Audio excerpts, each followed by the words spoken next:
Na bila shaka taarifa hiyo utaipata kwa kina kwenye taarifa zetu za KTN leo.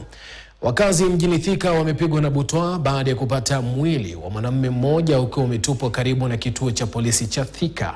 Mwili huo uliokuwa nusu uchi ulikuwa na alama za kuteswa uligunduliwa saa 1 asubuhi.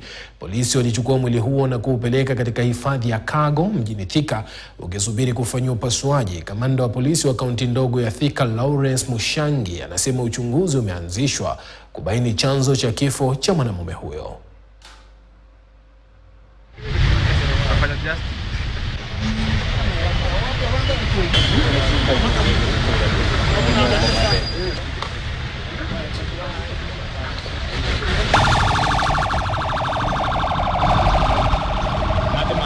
Hiyo mwili inakaa kama ni kuchapwa, alikuwa amechapwa.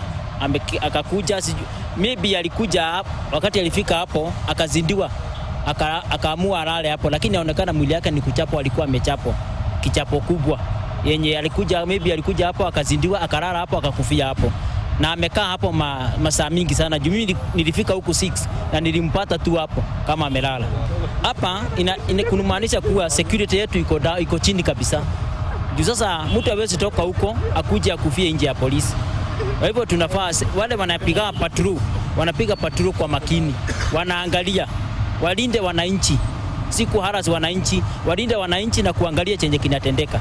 Kama sisi jensi hatutakiona, hata kama ni sheria inabidi kwanza watu wenye wanapita kwa barabara ama watu wote mwenye anafanya kazi, hujui mtu anafanya kazi gani na mtu anatoka wapi. Unaona, na ni uchungu sana kwamba kuona mtu amejikunja mpaka anakunja mdomo na amekunja mkono, amekunja ngumi. Na yani alikuwa anajaribu kujidefense, unaelewa? Alikuwa anajaribu kujidefense mahali, lakini hakuna defense mwenye alikuanga hapo. Mimi kama jensi na niuma sana na ni uchungu kutoka ndani ya roho yangu. Rais William Ruto ameongoza hafla ya kufuzu kwa vijana